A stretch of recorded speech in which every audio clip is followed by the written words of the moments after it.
Lakshmi ceramics நம்ம shop அனைத்திலும் top. All top brands எல்லாம் ஒரே இடத்துல. Lakshmi ceramics, India's largest retailer. Lok Sabha தேர்தலை ஒருமுறை கூட சந்திக்காமல் முதன்முறையாக பார்லிமெண்ட்டுக்குள் நுழையப் போகும் கட்சி என்ற பெருமையை தாவேகா பெறவுள்ளது. அக்கட்சி சார்பில் 3 பேர் எம்பியாவது உறுதியான நிலையில் அரசியல் சூழல் மாறினால் உடனடியாகவே அக்கட்சி ராஜ்யசபாவுக்கு ஒருவரை அனுப்பி வைக்க முடியும் என்ற நிலை உருவாகியுள்ளது.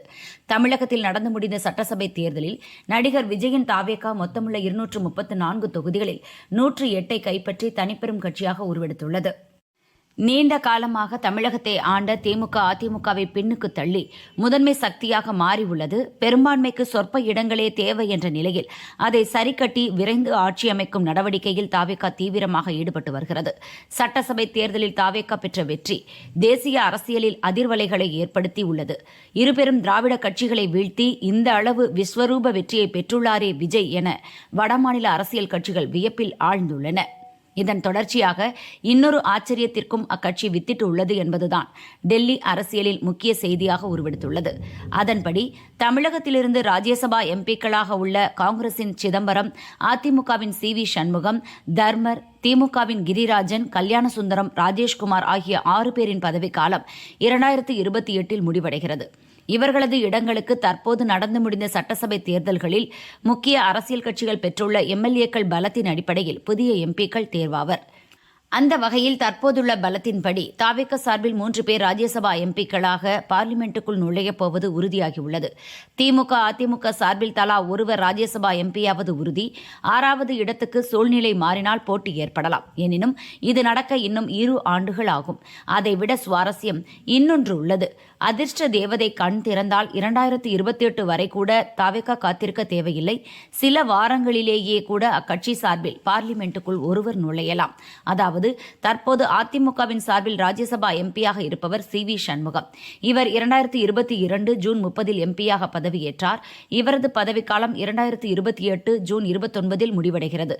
இந்த தேர்தலில் அதிமுக வேட்பாளராக மயிலம் தொகுதியில் போட்டியிட்டு சண்முகம் வெற்றி பெற்றுள்ளார்.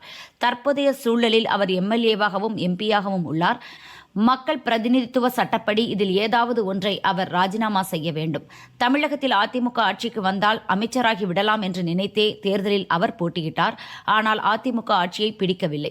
அதோடு எதிர்க்கட்சியாக கூட இல்லாமல் 3வது இடத்திற்கு தள்ளப்பட்டுள்ளது. இந்நிலையில் உள்ளூர் அரசியல் வேண்டாம் என்று எம்பியாகவே தொடர ஆசைப்பட்டால் தாவேகா தலைவர் விஜய் ராஜினாமா செய்யப்போகும் தொகுதியோடு சேர்த்து மயிலம் தொகுதிக்கும் இடைத்தேர்தல் வரும். மாறாக MLAவாக CV சண்முகம் நீடிக்க விரும்பினால் தன் ராஜ்யசபா MP பதவியை ராஜினாமா செய்ய வேண்டும். அவ்வாறு அவர் ராஜினாமா செய்தால் அந்த இடத்திற்கு 6 மாதங்களுக்குள் இடைத்தேர்தல் நடத்த வேண்டும். அப்படி நடந்தால் அந்த இடத்துக்கு தற்போதைய சட்டசபை பலத்தின்படி தாவேகா சார்பில் நிறுத்தப்படும் வேட்பாளர்தான் வெற்றி பெறுவார். அப்படி வெற்றி பெற்றால் அவர்தான் அக்கட்சியின் சார்பில் டெல்லி அரசியலுக்கு வரும் முதல் நபராக இருப்பார். அவர் CV சண்முகத்தின் மீதமுள்ள பதவிக்காலமான 2028 வரை மட்டுமே பதவியில் இருப்பார். அரசியல் கட்சிகளை பொறுத்தவரை லோக்சபா தேர்தல் என்ற களத்தில் நின்று வெற்றி பெற்று அதன் பின்னரே எம்பியாக பார்லிமெண்ட்டுக்குள் நுழைவர். லோக்சபா தேர்தலை சந்திக்காமல் எடுத்த எடுப்பிலேயே ராஜ்யசபாவுக்குள் எம்பிக்களை அனுப்பிய கட்சியை சமீபத்திய ஆண்டுகளில் பார்த்ததே இல்லை. டெல்லியில் 2013 சட்டசபை தேர்தலில் வெற்றி பெற்ற ஆம் ஆத்மி கூட இவ்வாறு ராஜ்யசபாவுக்கு எம்பிக்களை எடுத்த எடுப்பிலேயே அனுப்பவில்லை. 2014 லோக்சபா தேர்தலில் வெற்றி பெற்றுதான் எம்பிக்களை அக்கட்சி அனுப்பியது. அதன் பின் தான் ராஜ்யசபாவுக்கு எம்பிக்கள் சென்றனர். இத்தகைய வித்தியாசமான சூழலில்தான் தாவேகாவுக்கு ஜாக்பாட் அடிக்கப் போகிறது. CV சண்முகம் எடுக்கப் போகும் ராஜினாமா முடிவின்படி தன் கட்சி சார்பில் ராஜ்யசபாவுக்குள் ஒரு எம்பியை அனுப்பி தன் டெல்லி கணக்கை தாவேகா தலைவர் விஜய் ஆரம்பிக்க வாய்ப்பு ஏற்பட்டுள்ளது. அப்படி இல்லை என்றாலும் 2029 லோக்சபா தேர்தலுக்கு முன், அதாவது 2028 தாவேகா சார்பில் ராஜ்யசபாவுக்கு 3 பேர் செல்லப்போவது நிச்சயம்.